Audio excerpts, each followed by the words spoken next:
So now it's time to kick things off with this morning's welcoming remarks. Please help me welcome to the stage Sarah Calise, she, they.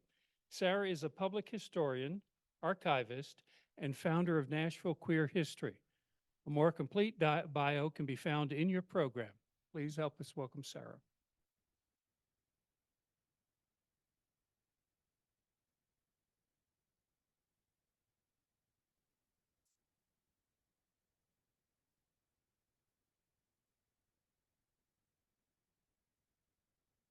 All right. Let me make sure I know how to use this clicker. I don't.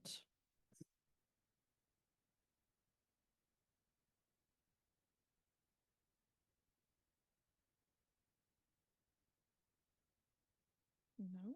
Is my PowerPoint up there?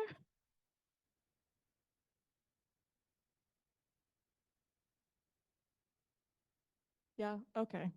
We got it. It's fine. Thank you. Good morning, everyone.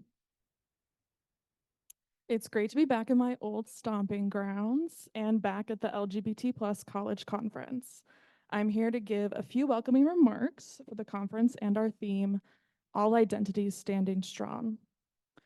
First, I wanted to thank Dr. Will Langston for inviting me to speak today, and thank you to everyone involved with putting together this conference.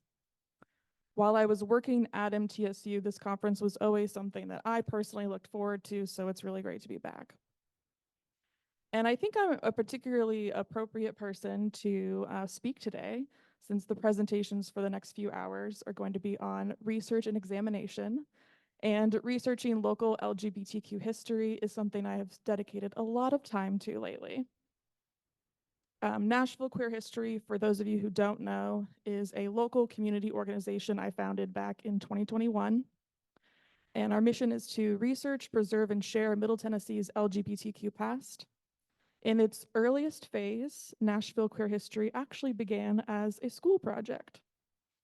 During the day, I was an archivist here at MTSU, and at night, I was earning my master's in library science online from the University of Tennessee, Knoxville. In the summer of 2021, I took a digital humanities course, and our final project was to build something digital. Some people built an app or did a podcast or some sort of data visualization. I decided to create a website, or what really I call a digital portal, that would connect visitors to Middle Tennessee's queer history. This site started with Out Central Collection, which is an archival collection that we have here at MTSU in the Albert Gore Research Center. Out Central was Nashville's former LGBTQ community center in a long line of defunct LGBTQ community centers. It closed in 2018. A board member who also happened to be an alum of MTSU saved what documents that they could and donated that material to the Gore Center. So within this collection, besides Out Central's financial statements and board meeting minutes, there were hundreds of photographs of 1980s and 1990s Nashville Pride picnics and festivals and parades and even some protests. There were also 2.5 years worth of Dare newspaper, which was Nashville's first gay and lesbian newspaper, founded in 1988. I digitized all of the photos and the newspapers and built www.nashvillequeerhistory.org. So to help market the website and my research, I began an Instagram account, and that Instagram has gained a reasonable following since 2021. It has connected me to brilliant and creative folks throughout Middle Tennessee and the country, and it has joined dozens of similar local queer history projects across the United States. It has brought me to spaces and opportunities like this, speaking before you today. So sure, Nashville Queer History started as a school project, but it was also fueled by a passion and an anger that ran much deeper. I've always had a passion for history as a tool of empowerment. The best parts of my public school history classes were always the stories of the underdogs who fought back against oppression, and despite their struggles, built loving communities for themselves. I also enjoy learning about local history, being able to see connections in the past but the present day people and places I interacted with made me feel even more woven into the fabric of my hometown. Of course, public school teachers are bound to state standards, which rarely involves local history, and only 7 states require LGBTQ inclusive curriculum. That's where the anger comes in. As of 2024, just as many states outright ban LGBTQ inclusive curriculum, and an additional 5 states have placed limitations on such topics as queer history and queer sex education.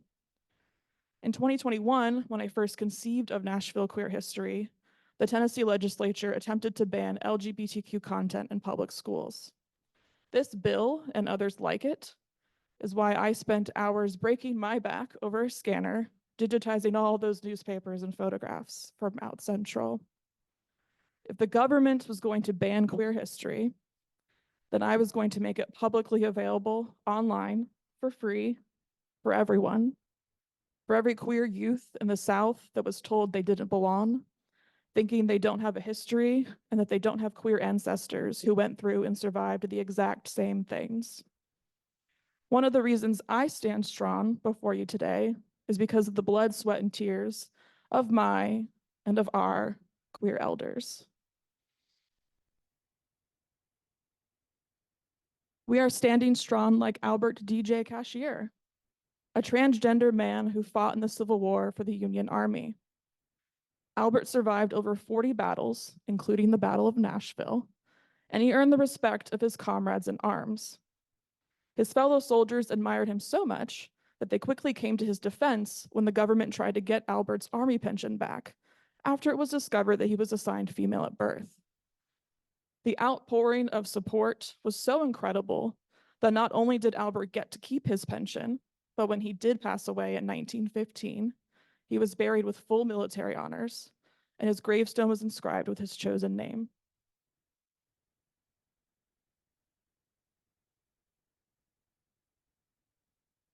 We are standing strong like Ida Hood and Susan Heron, 2 women who lived together, worked together, and loved each other.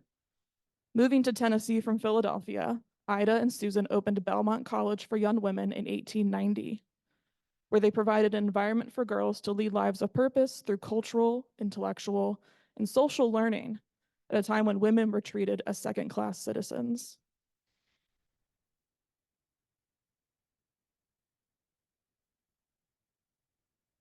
We are standing strong like Jackie Shane, the Black transgender soul singer from North Nashville. Jackie was born in Nashville in 1940 and started wearing dresses and makeup at a young age, even when neighborhood kids called her names and threw rocks at her. She found her passion in music among the Jefferson Street sound scene, rubbing elbows with the likes of Little Richard and Jimi Hendrix. Jackie left the oppressive Jim Crow South and headed north to Canada, where she found her greatest musical success in the 1960s. Tired of the music industry telling her how to dress and how to behave, Jackie left the microphone behind for a couple of decades. She resurfaced in the 2010s and was courageous enough to return to the same music industry that once drove her out. This time, she stayed until her last breath in 2019. I'm pleased to say that this year we will be erecting a historical marker to honor Jackie Shane in North Nashville. And we can clap for that. And you may have seen news about a documentary about her. It premiered at South by Southwest. It will be premiering in Toronto, where she got a lot of her success. And it will also be premiering here in Nashville. More details on that to come. Follow Nashville Queer History on Instagram, and we will announce that when that premiere is happening.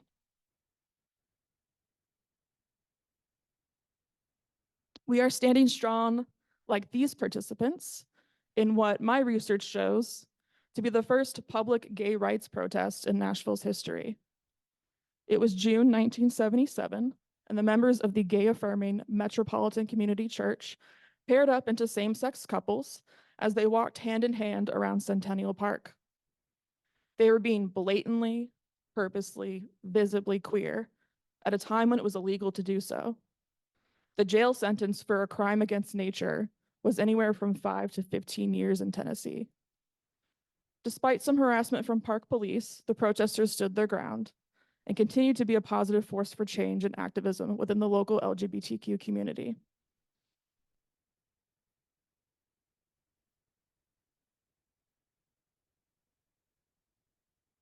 And finally, we are standing strong like the many queer and trans college students who have not only demanded their right to exist, but have also demanded their right to joy. In 1972, Nashville's earliest activist group, the Closet Door, paired up with the Young Socialist Alliance at Vanderbilt University for a dance specifically held for gay students and their allies. Vanderbilt administration, heterosexual students, and Nashville community members all protested such an event on school grounds, but roughly 150 people danced the night away anyway. It was considered a roaring success and jump-started political and social organizing on campus for gay students. We are standing strong like the Austin Peay students, who in 1979 fought back and endured an intense legal struggle after trying to gain formal recognition for their gay student organization. The Student Coalition for Gay Rights was told they had no place at Austin Peay. Glenn Carter, a sociology professor and the club's advisor, encouraged the students to not back down. The coalition successfully challenged the ruling in court and became one of the state's first official gay student organizations. And last but not least, we are standing strong like the LGBTQ students, staff, and faculty of Middle Tennessee State University. Like the students who formed Lambda Association back in 1988, to those who went through lengthy battles to get sexual orientation and gender identity added to the university's non-discrimination policy. You have built a community here, much like your queer and trans ancestors, where you learn and love and grow amid feelings of fear and anger and sadness.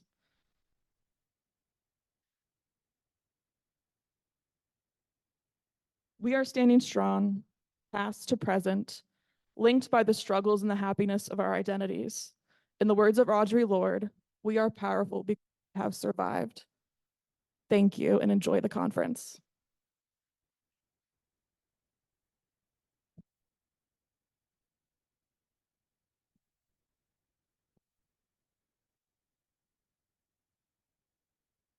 Sarah, on behalf of the conference planners, supporters, MTSU Lambda Association, the College of Behavioral and Health Sciences, and the Conference Advisory Board, thank you for your support of your efforts in presenting this conference.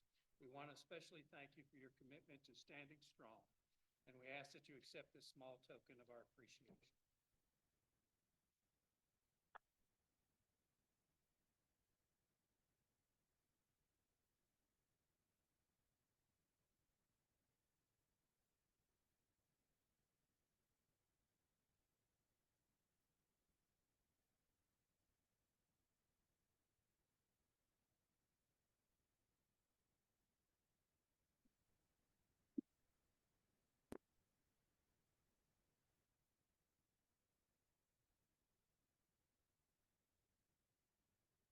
Yeah, does anyone want to ask any questions about anything?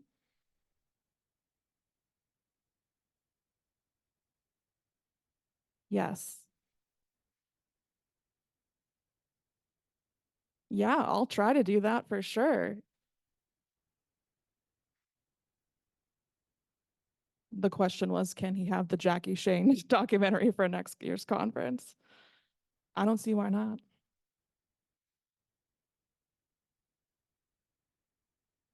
Yeah.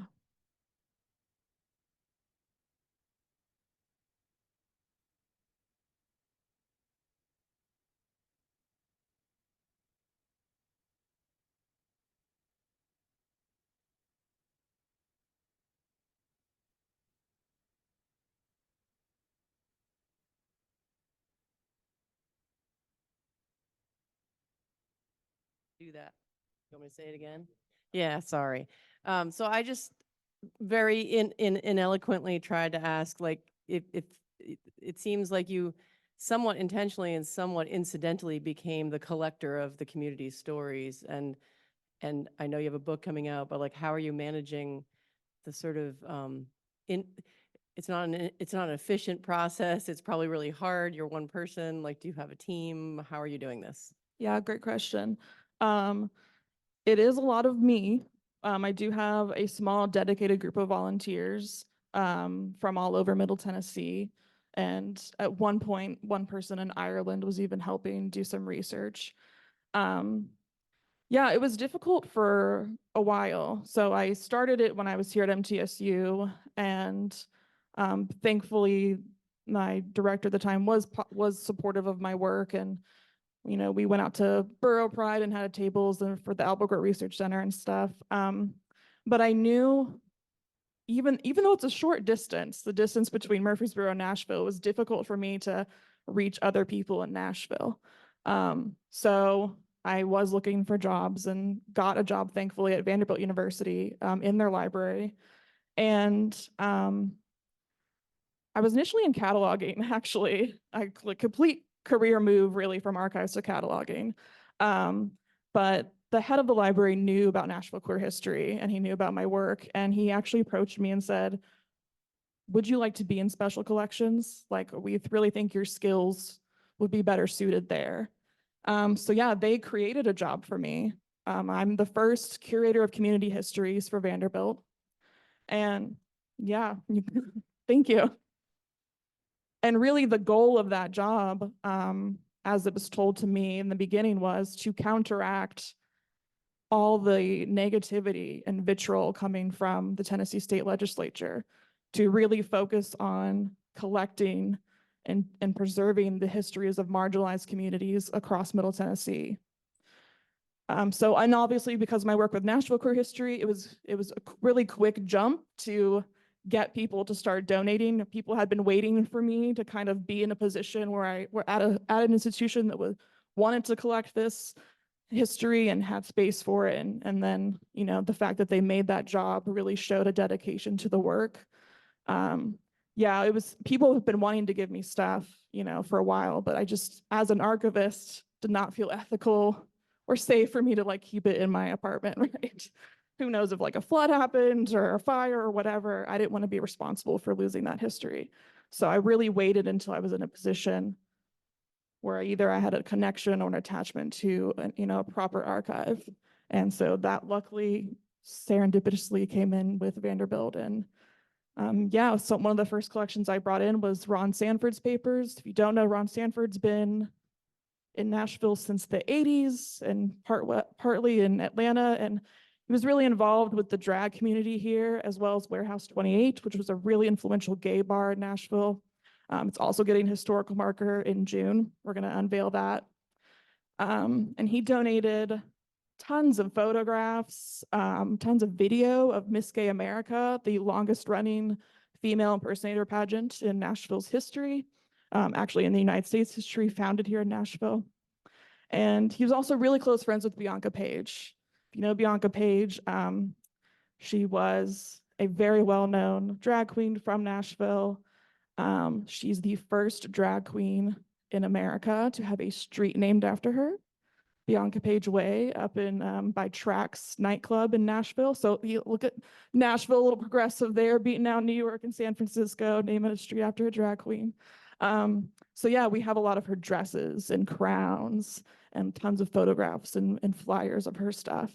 So that's a really great collection, and we've collected a few other items. One in Teen Records. One in Teen was one of the first LGBTQ youth support groups in Middle Tennessee. So we have some of their records from the early 90s.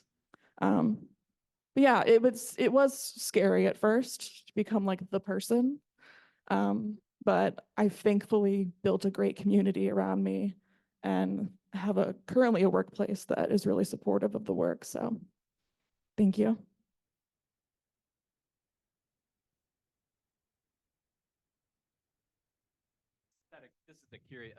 This is a curious question. How far back does your archives go historically? Yeah, the archive, physical items itself, goes back to the 1970s, but the book that they mentioned that will come out sometime next year, I'm not gonna promise you a date. That will start around the 1890s with Ida and Susan from Belmont College. It's definitely scattered history, like pre-1950s. We kind of don't have a lot, because you can imagine people didn't want to keep documents and evidence of their homosexuality. A lot of people often burned love letters like that, or their family got rid of them because they were ashamed of such things. So yeah, it's really hard to find that earlier history, but through context clues and other things, we can kind of figure out who might have been just generally the term queer. So yeah, the book will start in the 1890s and go up through 2000. And it's really strongest in 70s through 80s. We have time for one more.